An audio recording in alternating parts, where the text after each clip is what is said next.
Hi divas, besties and gentlemen, welcome back to another video. Today I'll be reading the inspiring story of Helen Keller. Let's begin. Hope you enjoy. Helen Adams Keller was born on 27th June 1880 in the state of Alabama in the United States of America. When she was only 19 months old, little Helen fell grievously ill. Grievously means seriously. The toddler was left deaf and blind due to the illness. Thus, Helen was thrown into a world of darkness and silence. Her parents consulted a number of doctors looking for a way to cure her, but nobody could cure her. At the age of 6, Helen was examined by Alexander Graham Bell, who sent her parents to a young teacher, Anne Sullivan, from the Perkins Institution for Blind in Boston. Anne Sullivan came as a blessing for Helen, and she stayed with Helen from March 1887 till her own passing in October 1936. Sullivan taught Helen how to communicate with others and understand the world around her. Anne Sullivan taught little Helen how to feel the objects around her.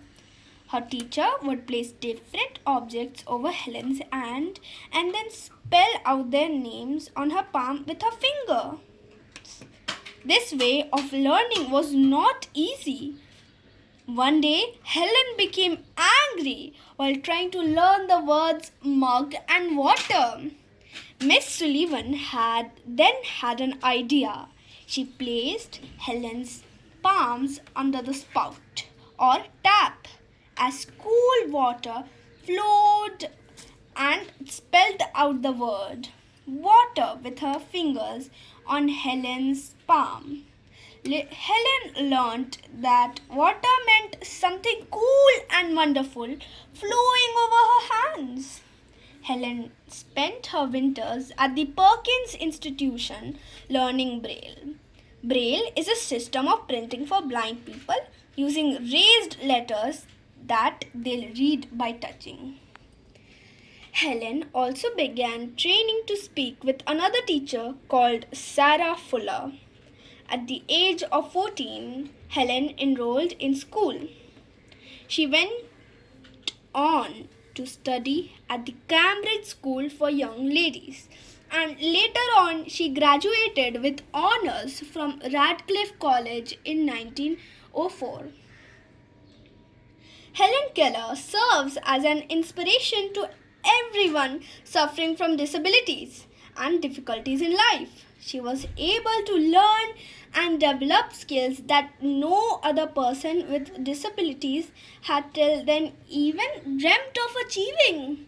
Her story serves as an example to us all on how nothing can stop someone who is determined to succeed.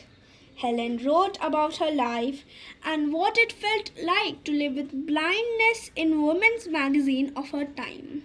In 1913, Helen began her own career.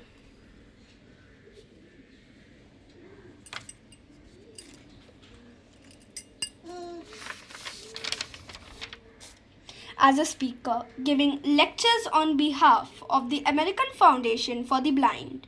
Helen traveled all over the world on her lecture tours. This prevented several people with disabilities from being shut away in asylums where they would be treated badly.